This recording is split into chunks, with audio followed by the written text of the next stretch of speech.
The officer takes the kid's tie and asks him to get together his license, insurance, and registration while tying it around his own neck. The officer counsels the student that one of his insurance cards is expired, then notices that the tie is too short. He'll have to do it again. The second attempt is a little long, but it'll have to do. He sends the student on his way with enough time to get to his presentation and a newfound appreciation for police officers.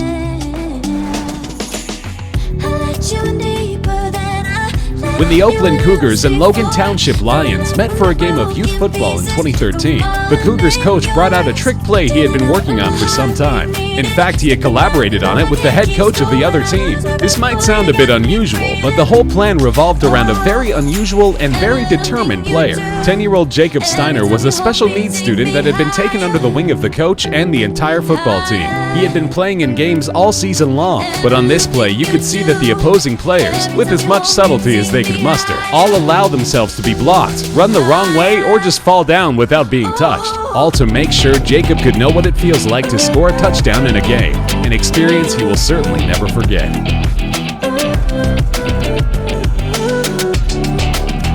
Greenville, South Carolina grocery store employee Brandon Rollins was going about a day like any other when he saw an opportunity to help. A frail, elderly customer half his size was making her way into the parking lot, and Brandon went out of his way to make sure she got where she was going safely. He took her by the hand and walked alongside her, not knowing that a customer was watching and shooting heartwarming video. Bo Graff posted his video to Facebook, where it quickly went viral and earned Brandon a spot on the local evening news. Bo told reporters that he had approached Brandon after witnessing his gesture of kindness to let him know how much it was appreciated, but that the kid had acted like it was simply no big deal, which, as Bo pointed out, is really the kind of attitude that the world needs to see. His Facebook post concluded, "This is what America should be, and hopefully this is the America of tomorrow."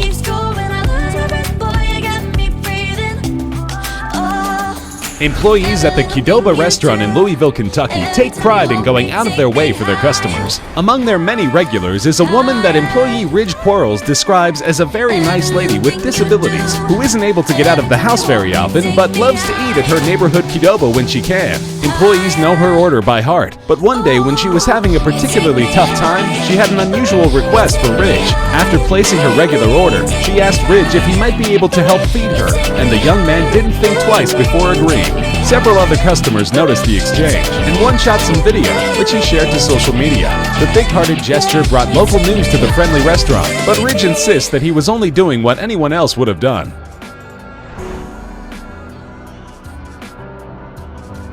U.S. Army Lieutenant Colonel Robert Riston was out for a bite at a local Taco Bell in Alabama when his opportunity to make someone's day a little brighter presented itself. He was approached by a couple of boys who were selling homemade baked goods to raise money for their family. When Robert asked the older boy, only 9 years old, if he had eaten anything that night, he answered no.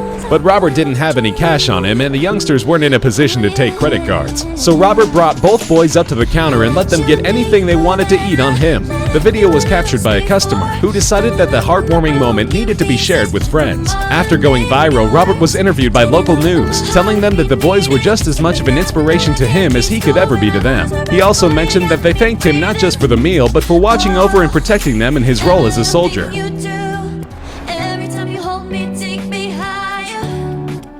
Los Lunas, New Mexico police officer Mark Gurule responded to a call in late 2015 of a man laying up against a rock in the middle of a parking lot with no shoes or socks. When he contacted the man, he found his soaking wet socks drying nearby and old shoes that were full of holes. Officer Gurule could have given the man a hard time for camping in a public place, but his body cam revealed that he chose a different course of action. After making sure the man wasn't in medical distress and had eaten earlier in the day, the officer went to a nearby Big 5 sporting goods store and came out of his own pocket to buy the man a new pair of shoes with warm winter socks. Officer Gurule told the man, whose name was also Mark, that Big 5 had hooked him up, implying that he hadn't actually bought the stuff himself. And as if this weren't enough, he couldn't leave without giving Mark $20 to make sure he wouldn't go hungry that night. Officer Gurule is one cop who truly embodies the phrase "to protect and serve."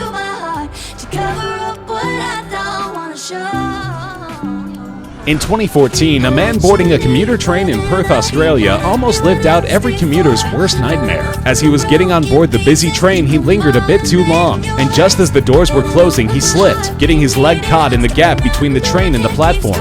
Quick-thinking transit officials alerted the conductor, making sure the train stayed put, but were unsure how to go about freeing the man. Fortunately for him, the car was loaded with compassionate passengers. Once everybody was evacuated from the car, transit workers organized a group effort by the huge crowd. They piled up against the side of the car and pushed, slowly rocking the car back until the gap widened enough for the man to be freed.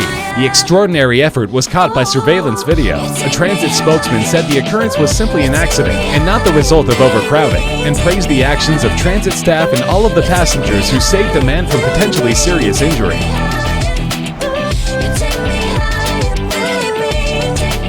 When 23-year-old New Yorker Joey Resto noticed a shirtless homeless man sitting on his subway car, he had the opposite reaction from everyone else on the car. The guy was clearly not in his right mind and didn't smell so great, and all the other passengers were crowded at the other end of the car, as far away from the man as possible. But Joey saw a guy who was cold and disoriented on a New York winter night, and decided that the only humane thing to do was to literally give him the shirt off his back. The man was so weak that he needed help putting it on, which Joey did before also giving him his hat. Another rider got video of the incident and posted it to Facebook, where it quickly racked up an astounding 8 million views. Joey would later say that he offered to get the man something to eat as well, but that after receiving some warm clothes, he had promptly fallen asleep.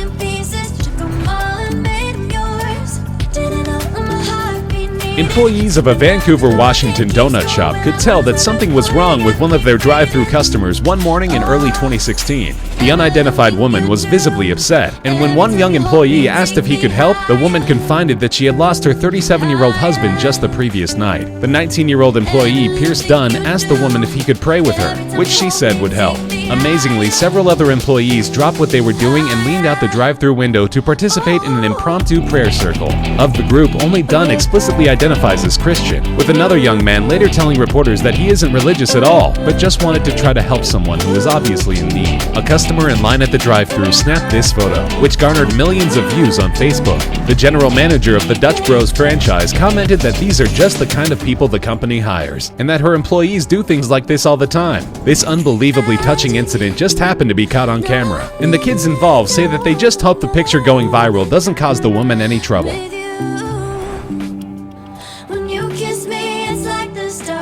When 11-year-old Colorado charter school student Delaney Clements was diagnosed with a rare form of childhood cancer, her 9-year-old best friend Cameron Renfro decided to show her support in a way most little girls wouldn't.